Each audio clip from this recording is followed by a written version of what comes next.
Bom dia, senhoras e senhores. Essa é a visão do mercado da Tarde Gestão de Patrimônio. Hoje, segunda-feira, dia 07, data especial aqui na minha tribo, na minha família. Aniversário do meu filho, grande presente que eu tenho. Bom, aqui é um disclaimerzinho. Bom, sobre o Fox, né? Saiu o Fox, dia 4, né? É importante a gente olhar aqui a tendência do IPCA. O IPCA, ele, pela segunda semana consecutiva, tem uma revisão para cima. A gente conversou isso na semana passada, esticaram muito o elástico para revisões passadas, normal esse ajuste, ainda mais no momento que a gente entra num período sazonal de muito aquecimento econômico, tanto aqui quanto no resto do mundo, e outros fatores, como a gente vai ver mais à frente, do petróleo, por exemplo, corroboram para uma preocupação um pouco maior do IPCA na reta final aqui do ano.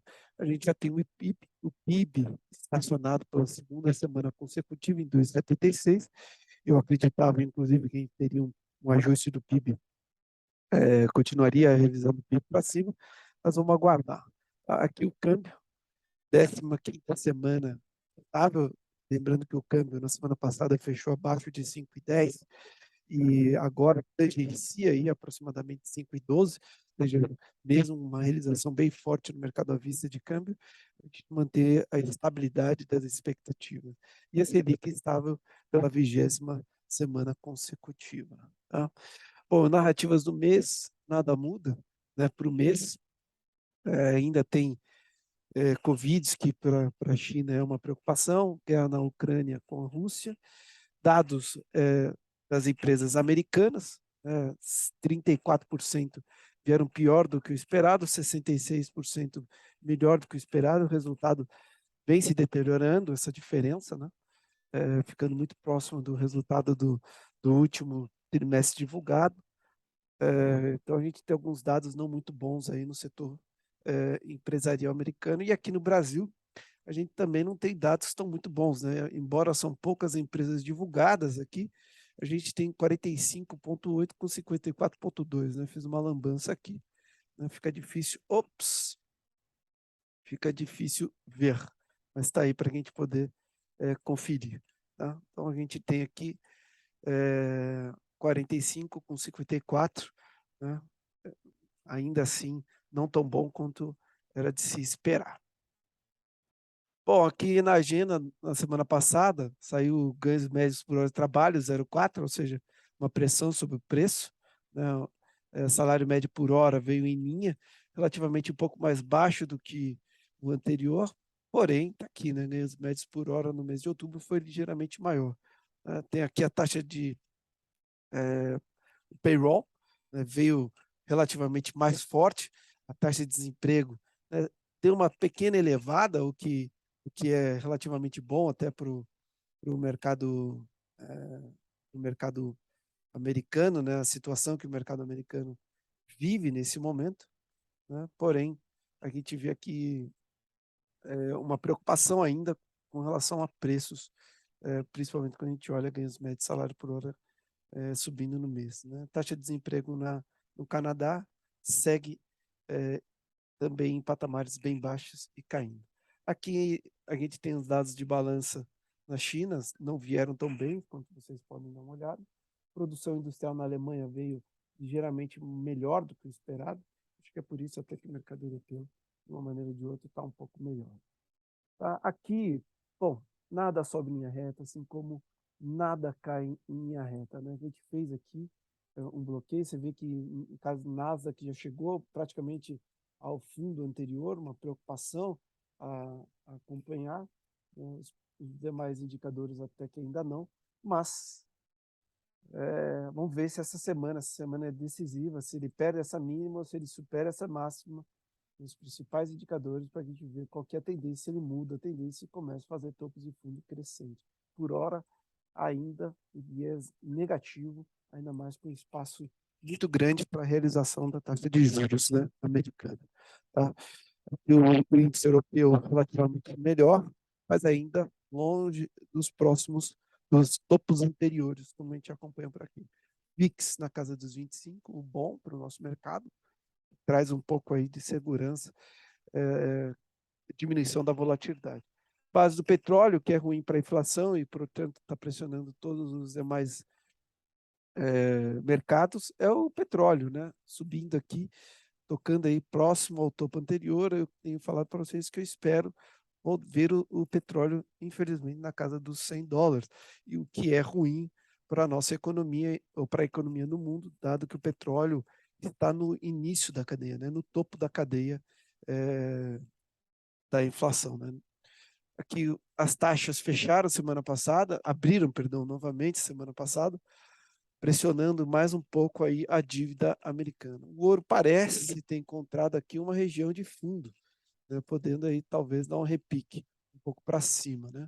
Vamos acompanhar esse ativo.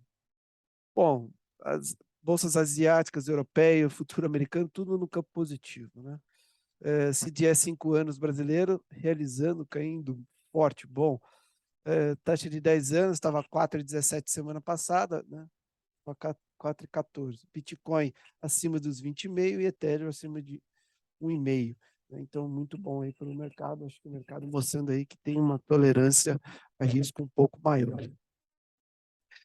Novembro, vamos dar uma olhada no que está acontecendo em novembro. Novembro, estamos respirando aqui em novembro, 1,8.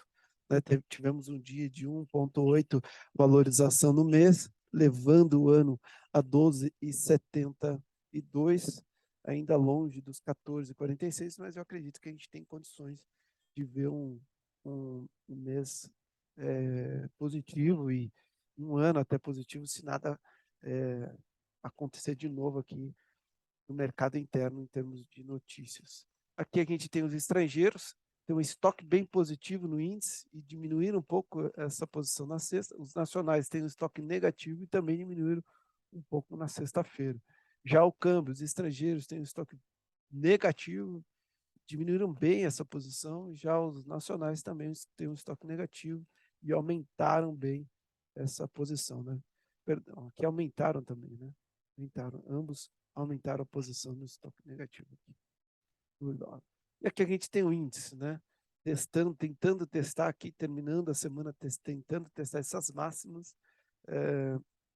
do mercado brasileiro. Né? Acho que rompendo 120, o próximo foco é 130, mas primeiro tem que romper literalmente essa região de 120, 800, 120, 700, o que não parece no momento acontecer, já que o mercado futuro abriu, estão caindo 0,12. Aí o mercado lá fora ainda relativamente positivo. O câmbio que teve uma semana forte de realização, como a gente pode ver, né? Literalmente não conseguiu ficar acima desses 5.300 e agora perdeu aí os 5.100, está atuando aí nessa região aí dos 5.100.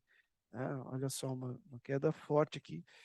Tudo indica para mim que a gente vai ver o câmbio aí nos patamares na casa dos 5. Então ainda continuo otimista para o índice Ibovespa e pessimista aí para o dólar. Sexta-feira, Petrivale 0,41 de alta, né? Destaque positivo para a Vale, a gente vai ver. Os demais ativos 0,57 e no agregado 0,98. Variação dentro da normalidade, né? Olhando aqui, o futuro, a volatilidade na casa dos 30 aqui, fechamento dos contratos de DI, o que justifica grande ajuste para cima na maior parte dos ativos. Destaque positivo para a Vale, né? Subiu 7,60 praticamente na sexta-feira, né? Minério de ferro, materiais básicos, subindo forte aqui, uma alta no mês de 5,31 e destaque na semana o índice imobiliário que subiu 5,8, small cap subiu 6,5. É importante ver. E aí as suas respectivas quedas, tanto na semana, no dia, semana, mês e ano. Ficar de olho aí nessas movimentações. Então, volatilidade nada mudou, tá? BTC, a gente vê o mercado aqui testando os limites de máximo, né, tomando mais aluguel, acreditando numa possível realização que por hora não tem vindo. Então, ficar de olho nessa questão. Né? Os ativos mais alugados, os ativos mais devolvidos e aqui o estoque dos ativos mais alugados em relação ao free float. Ficar de olho aqui, olha, MRV, Uzi Minas, que subiu bem e já foi para 14%, o mercado pode estar aproveitando esses ativos que subiram muito para fazer uma aposta na queda e, quem sabe, uma possível realização. Curva de juros, nada mudou, não tenho acompanhado nenhuma mudança brusca, talvez IPCA, né, fechou um pouco, a gente pode ver, mas nada muito significativo. Tá? Basicamente, tem só alguma notícia, mudei aqui, coloquei o índice de commodities para a gente ver, acompanhar de perto essa evolução do índice de commodities, ainda vou trabalhar mais esses dados, mas só para a gente ver o índice econômico de commodities divulgado pelo Banco Central, tá? Fontes Bacen tá aqui, né? Então, interessante acompanhar essa evolução aqui do índice de commodities que deu uma realizada aqui nos últimos meses. Bom, a dívida pública federal, dá uma olhada só na LFT, uma realização importante, mas em contrapartida subiu aqui os demais ativos pré-NTNF e LTN deram uma agulhada para cima. A NTNB também deu uma agulhada para cima, mas sem sombra de dúvida, uma queda forte aí da LFT na composição da dívida pública federal do Tesouro Nacional. Tá? Então, basicamente é isso, nenhuma outra informação aparente. Importante para dizer para vocês, ficar de olho na semana, tem uma agenda cheia para o final da semana. Qualquer sugestão, enfim, qualquer crítica, favor deixar aí no vídeo. Eu agradeço a visão de vocês, o acompanhamento de vocês até aqui. Desejo para vocês uma ótima semana e, se Deus quiser, até amanhã.